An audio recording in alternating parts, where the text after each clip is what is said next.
Bibles with you, if you would, turn to Nehemiah chapter 12. Thank you for all of the kind messages and funny ones. I've received a lot of memes of people flipping over handlebars and all kind of stuff. But I'm strong on the inside, so I can take a good joke with myself. But I do appreciate it, actually. Adoniram Judson is a famous missionary. He is famous for a number of things, for translating the Bible into Burmese, and he just had a long and storied life. He's kind of in the early 1800s is when his ministry happened. He was a missionary in Burma at the age of 25. It took him about 3 years of studying Burmese every day for about 12 hours a day to learn the language. And it was about 7 years before he had his first person ever say yes to following Jesus. So think of 7 years of ministry, 3 of those being just 12 hours a day of language study. And before your first person ever says yes to following Jesus, it took another 12 years till his group of believers grew to 18. It took a long, long time intermixed with wars and losing spouses and children for the Bible to be translated. It took 24 years for that to happen. He and other missionaries at the time were caught in the middle of this war between Burma and the UK. And during all of this time, during the course of his ministry, he buried 2 wives and 6 children. At the time of his death, though, there were 100 Burmese churches and 8,000 believers. And his work was carried on not only by local believers, but also by other missionaries as well who had joined the work. And so today we're going to be discussing the dedication of the wall, and this highlights the end of a long period of what God has been doing in Israel's life. It's been 95 years since King Cyrus gave the decree that all of the people could return to Israel. From that point until the wall is being dedicated is 95 years, almost 100 years it took. Seeing God's promises come true takes a lifetime of faithfulness, a lifetime of watching, a lifetime of dedication. I think sometimes our attention span is a little bit too short. Isaiah 49:6 says, he's speaking to Israel, he says, "Is it too small a thing for you to be my servant to restore the tribes of Jacob and bring back those of Israel I have kept? I will also make you a light for the Gentiles, that my salvation may reach to the ends of the earth." So in Isaiah right here, he's connecting the idea that God is bringing his people back to Israel with this idea that this goes hand in hand, that God is making them to be a light to the Gentiles. This is God's mission. God's mission is not that there's a temple. God's mission, ultimate mission, is not that there's a wall. It's not that Jerusalem is a beautiful, fulfilled, inhabited place again. It's that his people that he has called out will be a light to the nations, a light to the Gentiles, to people who are not like them. So the first part of Nehemiah chapter 12, I'm just going to summarize quickly because there's just a lot of names and I don't want to go into it, but I also don't want to overlook it. This is a lineage of the priesthood from the beginning of the time when they got into the land until this point. And so what Nehemiah's concern is in detailing this as he has, is that there is a legitimacy to the people who are currently leading in the temple. Because if there's not a legitimacy, all of the temple motions and activity are worthless. If you read Isaiah 1, Isaiah is bringing God's people to task over the idea that their worship is worthless. In fact, he says, "Who has ordered you to make all of these sacrifices in my name?" And then you read the Old Testament, you go, "Well, God, it kind of seems like you were the one who ordered this. What are you talking about?" And what he's talking about is they were going through the motions of killing animals and going to temple and performing the rituals and the sacrifices, but their heart was not connected to what they were doing. Their heart was not in relationship with God. And it was invalid because of that. And so what Nehemiah doesn't want is their ongoing work to be considered by God, most importantly, invalid. It's interesting to note, though, that chronologically, this is the last genealogy of the Old Testament. You read through Genesis, and there's lots of so-and-so begot so-and-so, and all throughout the Old Testament. And this is the final one The next one that you'll read in the Bible, if you're reading the Bible chronologically, is the genealogy of Jesus. There might be a connection here in tying this in with Jesus' priestly role.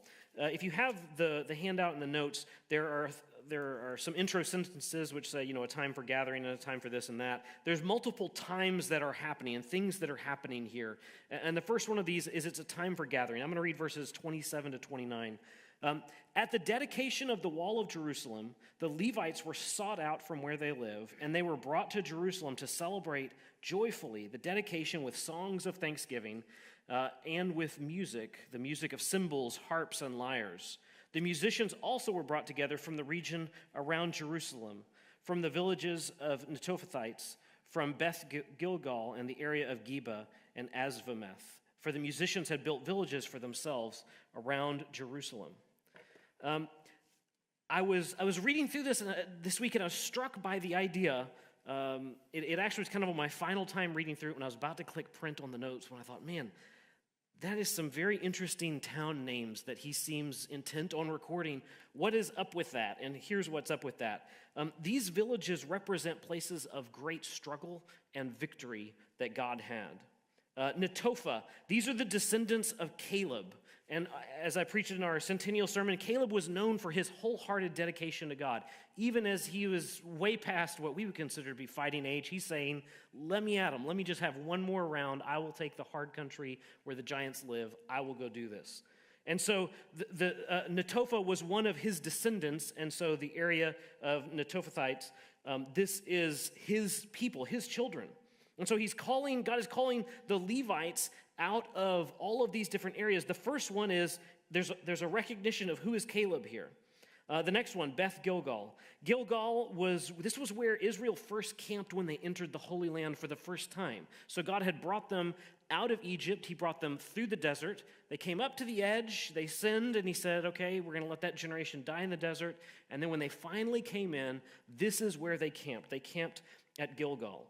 This is where they set up the altar when they crossed the Jordan River, when God brought them across at flood stage. This is where they celebrate their first Passover. This is where they reaffirmed the covenant by circumcising the generation that were born in the wilderness. This is also where they set up their camp to attack Jericho.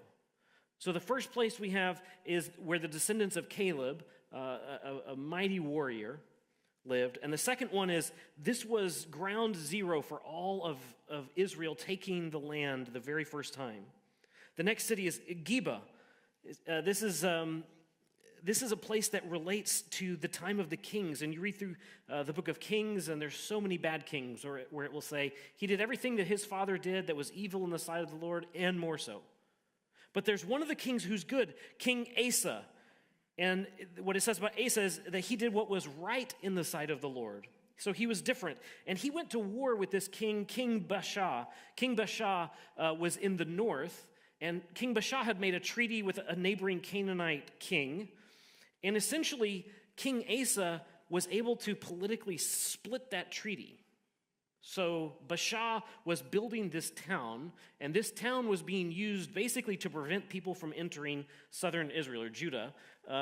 It was preventing people from either exiting or entering. So he's set up a fortress against the south, and he's using this treaty with a Canaanite king to make sure that that fortress stays there. King Asa figures this out, breaks up the treaty, and now he doesn't have any support. He leaves all of his building materials there. King Asa takes the stones and all of the building materials, and he builds a town. The town name is Geba. And so here we have the recognition of there's this good king doing God's work that steals the resources from someone working against what God is doing, and he builds a town there. And now God is calling Levites out of this town.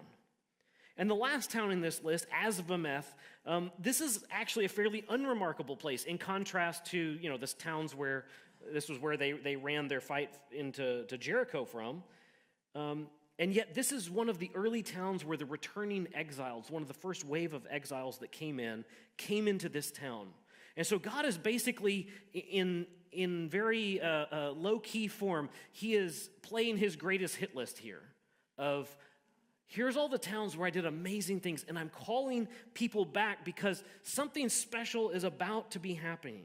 So God is calling these people back. He's claiming people from all of these places because there's about to be something significant happening.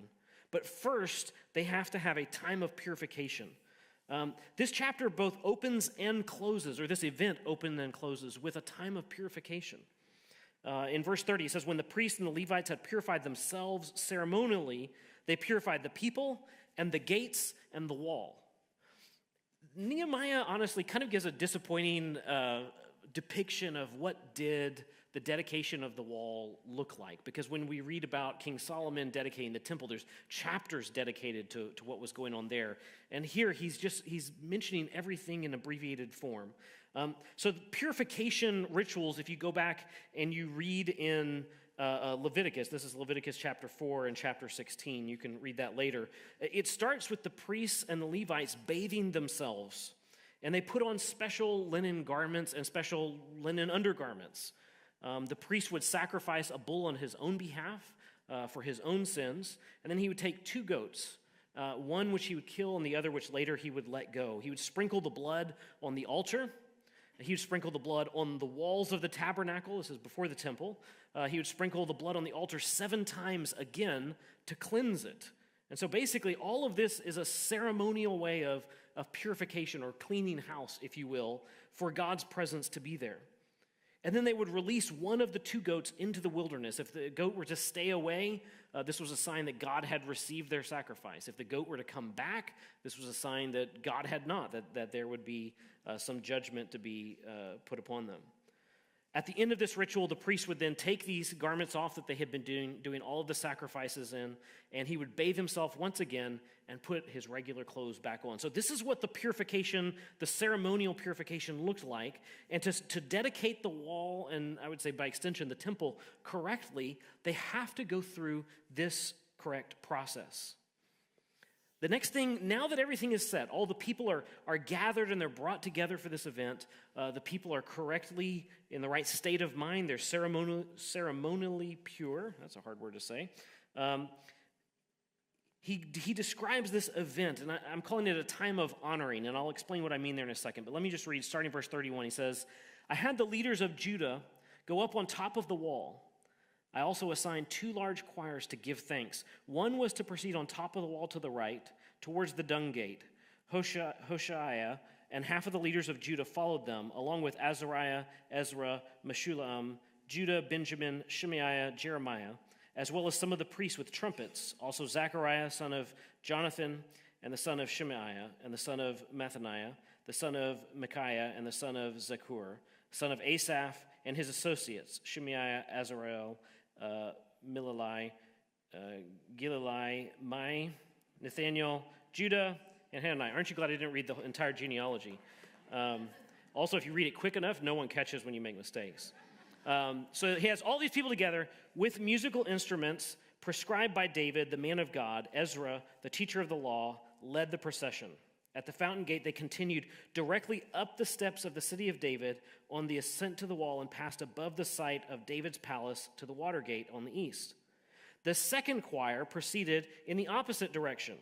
I followed them on top of the wall together with half of the people past the Tower of the Ovens to the broad wall over the gate of Ephraim, Jeshaniah gate, the fish gate, the Tower of Hananel, the Tower of 100, as far as the sheep gate. At the gate of the guard, they stopped.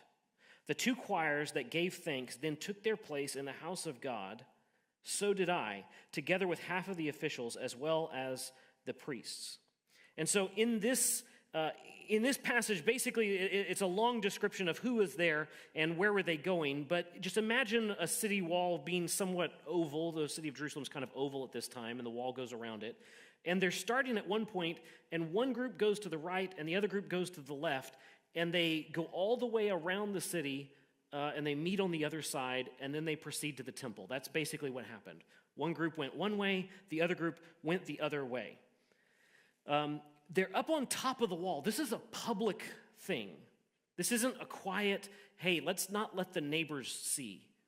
I mean, at this time, there are such things as bow and arrows. right? In fact, before this time, there's such thing as bow and arrows. In the story of David, they killed Uriah by letting him get too close to the wall, and they pulled back and somebody shot him with an arrow. They could be picked off by their enemies here. And yet, the way that they are deciding to proclaim their gratitude to God, to show God honor publicly, is to make it public, to stand on top of the wall and walk together and join back up at the temple. Now, in my translation, it says choirs, and I think most of the translation says choirs. But if you look up this word in Hebrew, it actually is just the word for thankfulness. These were two thanking groups. Now, there's instruments associated with, which I think is why translators say choirs, but just translate it literally and basically, and there's two thanking groups walking around the city publicly declaring what God has done. Honor is a public event. We're not an honor-shame culture, and so we don't always get this, but honor is a very public thing.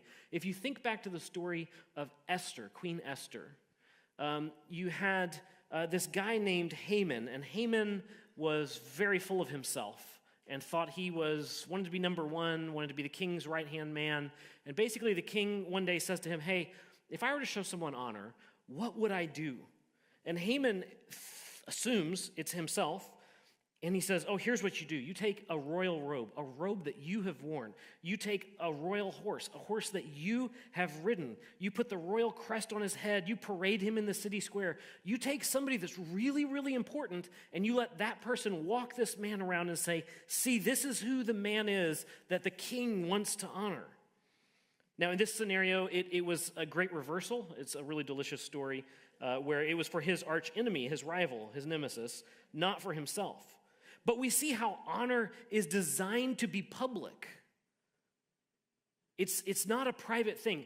When I pray and I thank God and I remember God, that's private.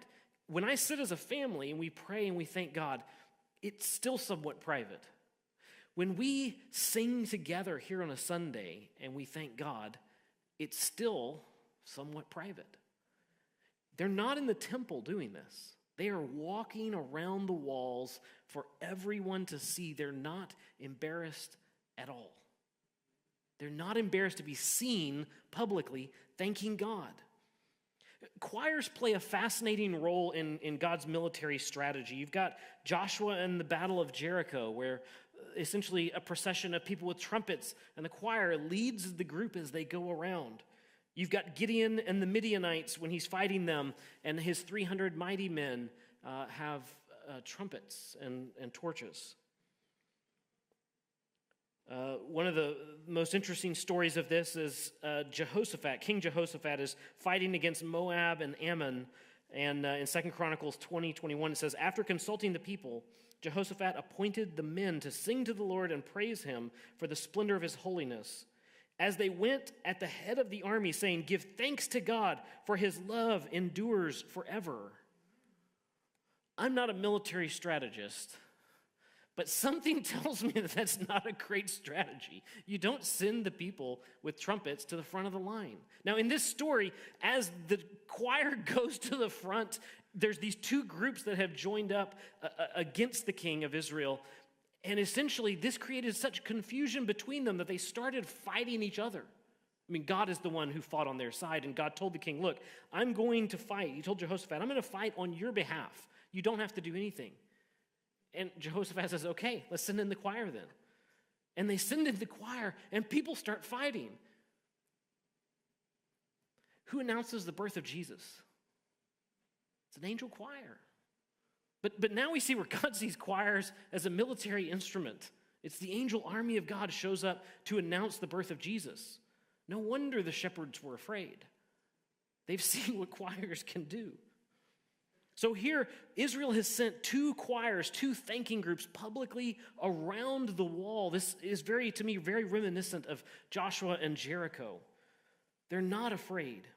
Gratitude is such an important element that we oftentimes lose. And the enemy of gratitude is entitlement. You can't give anyone anything if they think they deserve everything. Gratitude shows that we're not entitled. It shows that we're reliant on someone else.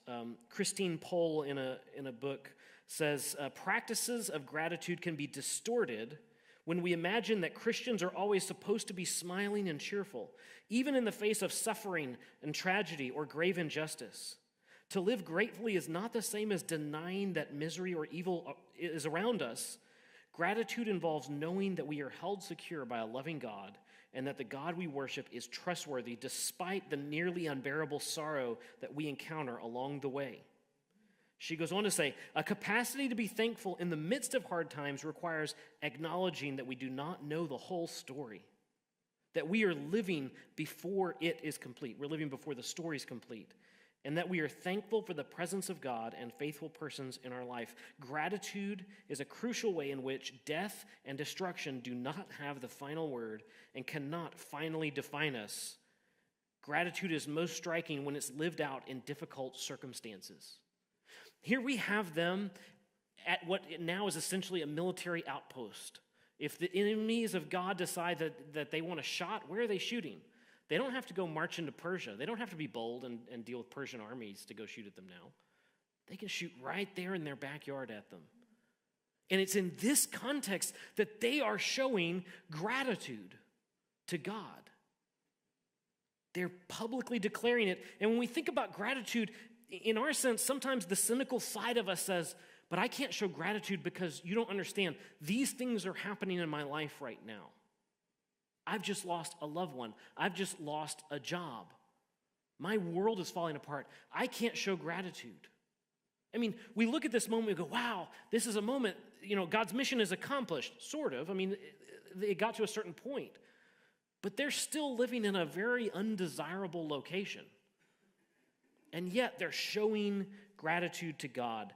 I want to read from the Psalms for you. This is Psalm 13.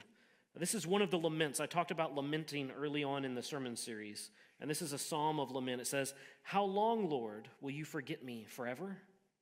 How long will you hide your face from me? How long must I wrestle with my thoughts and day after day have sorrow in my heart? How long will my enemy triumph over me? Look on me and answer, Lord, my God. Give light to my eyes, or I will sleep in death, and my enemy will say, I have overcome him, and my foes will rejoice when I fall. But I trust in your unfailing love. My heart rejoices in your salvation. I will sing the Lord's praise, for he has been good to me." Here we see that David is not overlooking the tragedy that is befalling him, the enemies that are gathered around him, the people that are just waiting for him to fall, waiting for God to let him down. He's not overlooking that. He's naming that. But then he's saying, verse 5, I will trust your unfailing love. My heart rejoices in your salvation. I will sing the Lord's praise, for he has been good to me. Gratitude works like this. Christine Pohl goes on to say, her last quote from her, says, gratitude can reframe the truth of our own histories and enable us to tell the stories of our lives with a different understanding of how the pieces fit together. Gratitude helps us see rightly not only the goodness and activity of God, but also the character and actions of others as well as our own.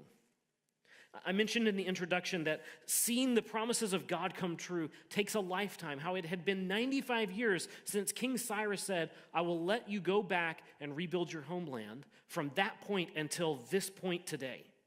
95 years. At any point, it would have been easy for them to grow faint of heart and say, where are God's promises?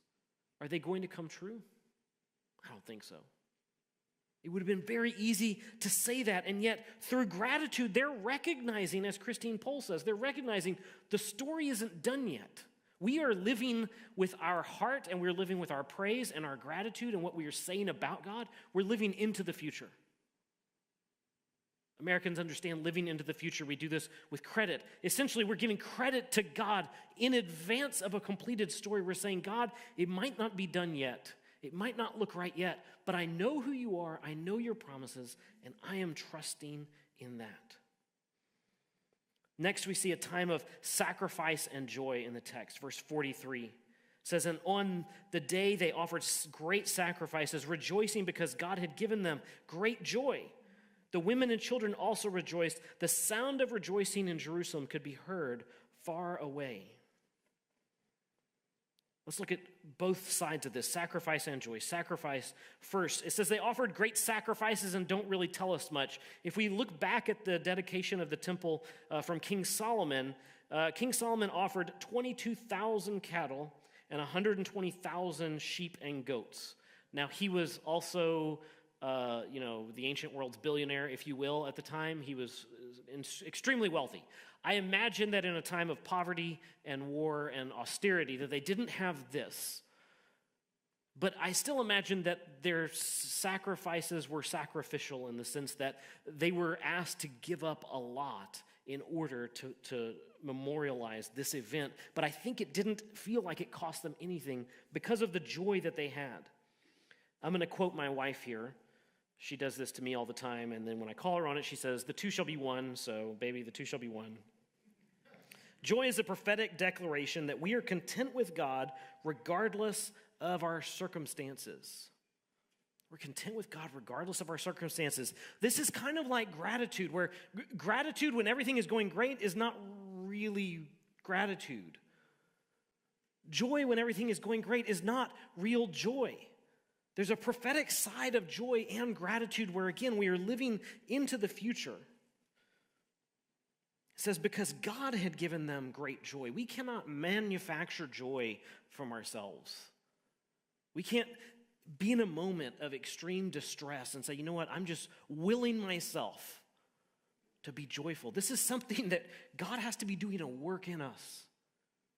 The first series that I preached when I got here was on reconciliation and peacemaking, and I said this isn't something we choose to do. It's not a lever we throw in our mind.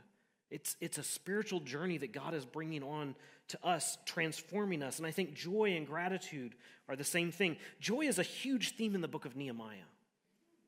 It's a huge theme. Nehemiah 8:10, Nehemiah says to them, he says, "Go and enjoy choice food and sweet drinks and send some to those who have nothing prepared. Make food and share it. This day is holy to our Lord. Do not grieve, for the joy of the Lord is your strength."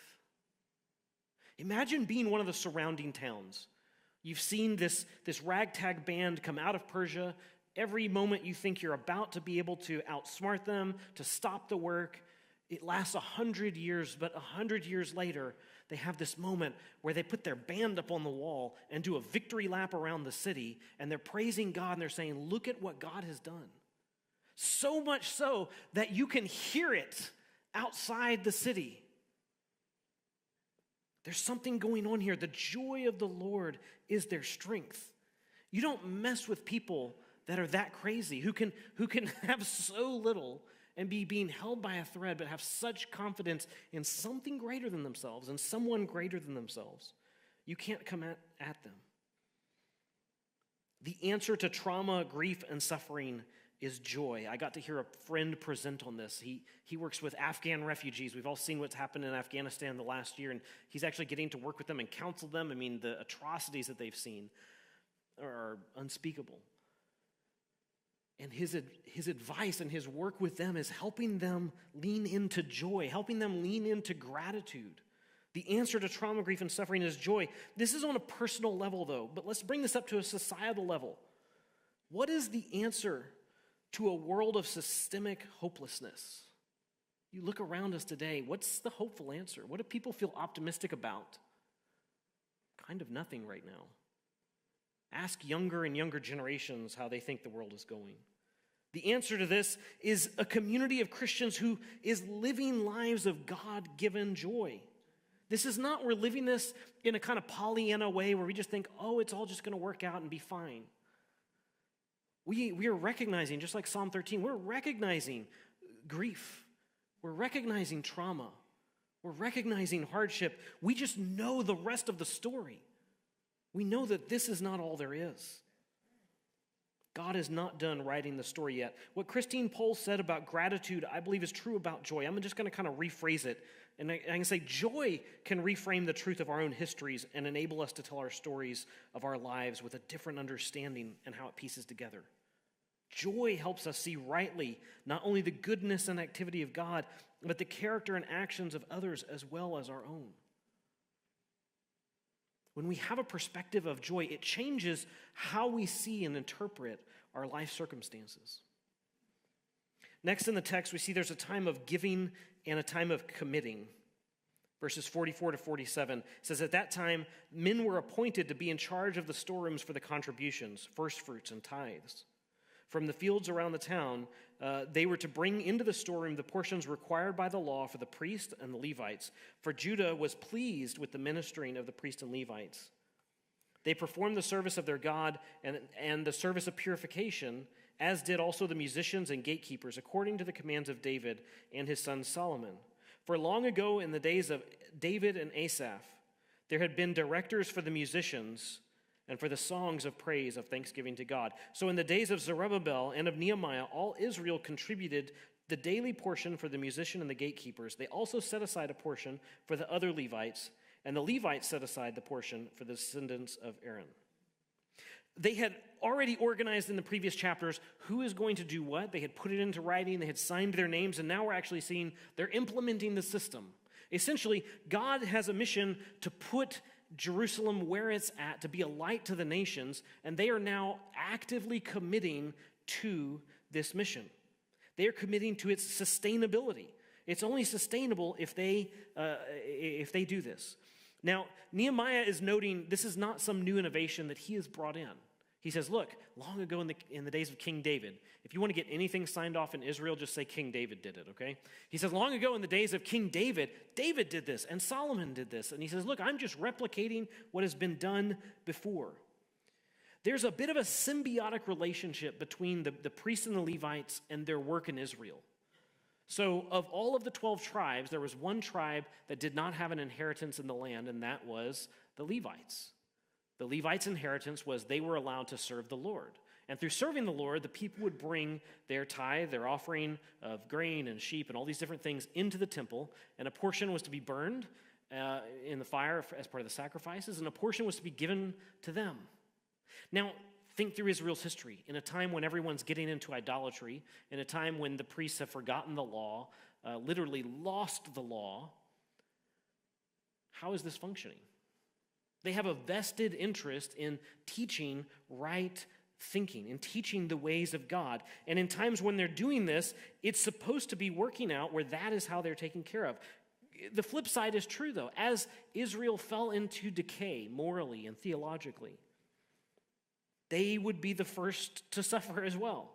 And so this is important for their own livelihood, but this is also important for the work of God, for it to continue. Now, we're actually going to dip a little into chapter 13. There's a little phrase that it uses in the text where it says, on that day, on that day, on that day. And so two of those on that days are in chapter 12, and the third one is in chapter 13. Again, you hear me criticize often, quite often, how the chapters and verses are broken down. This is not a criticism of the original text. These are added later.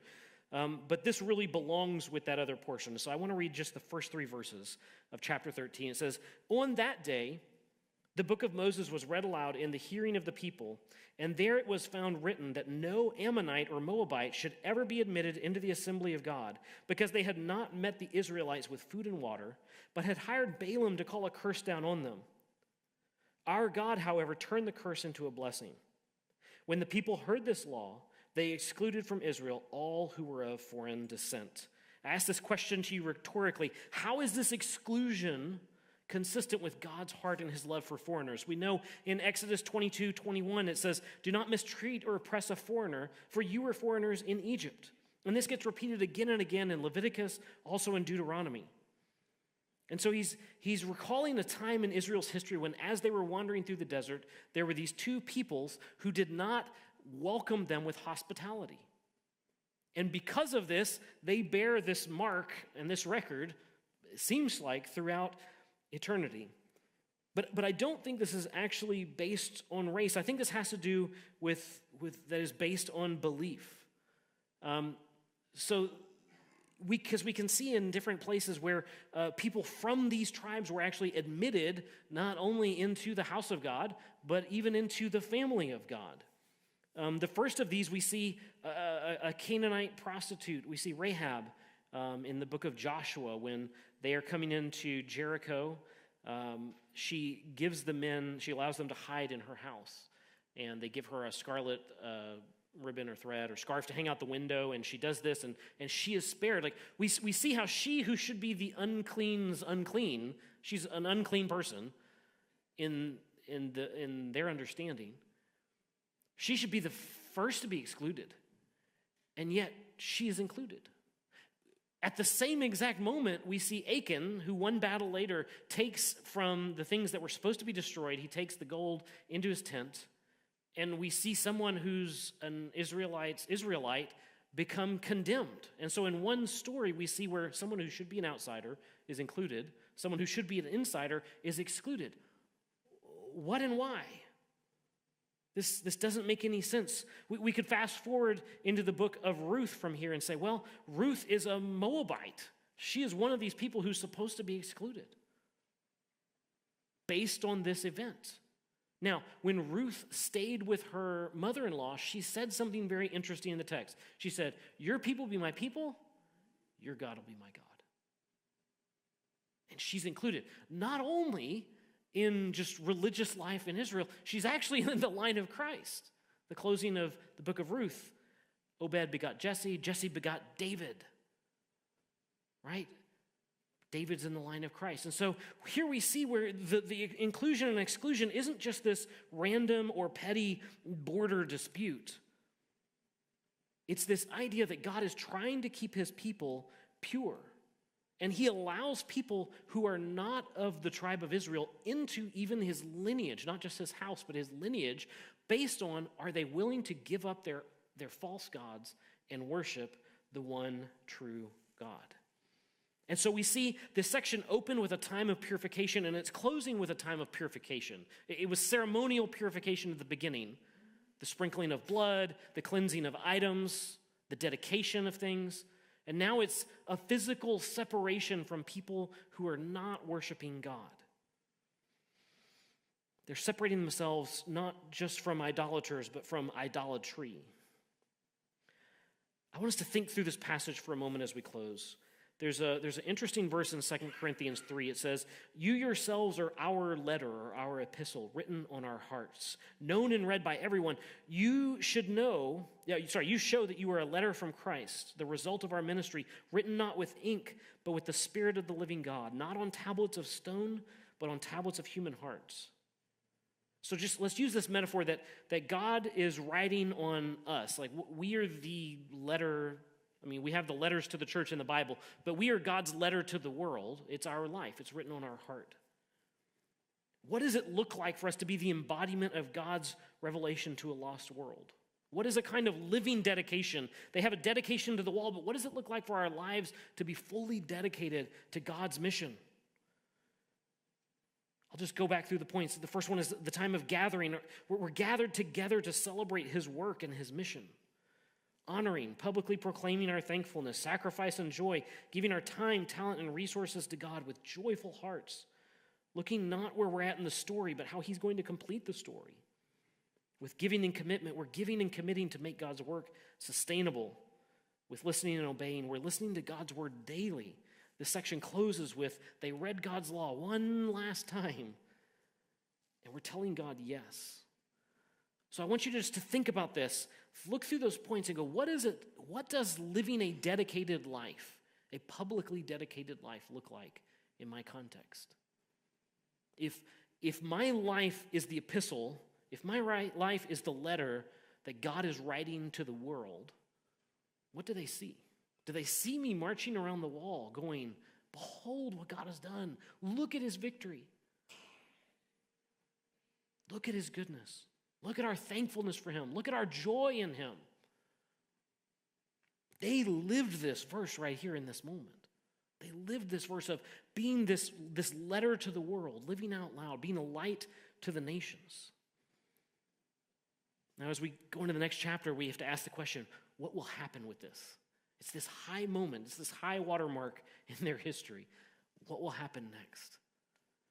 But we could ask the same of ourselves. We have these times of spiritual highs. We have these times of dedication where we say, you know what, I'm putting my sin away. I'm going to make these dedication points in my life. I'm going to do these things. That's the high water mark. And then the question for us also is, what will we do next? And so I ask you this question. If we are God's letter to the world, What does it look like in our context for us to be that? Let me pray. God, I pray that you would give us great joy, that as the world sees reasons to doubt and to be cynical and to be depressed and to be angry and all of these other things, that they would look at us.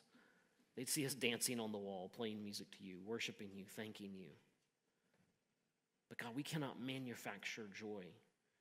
We live in the real world. We have real problems and real pains. And sometimes we feel overcome by these. So God, the process of us living and leaning into joy means you're going to have to give it to us, just like you gave them great joy. God, we need you to give us joy. So God, we pray for joy this morning.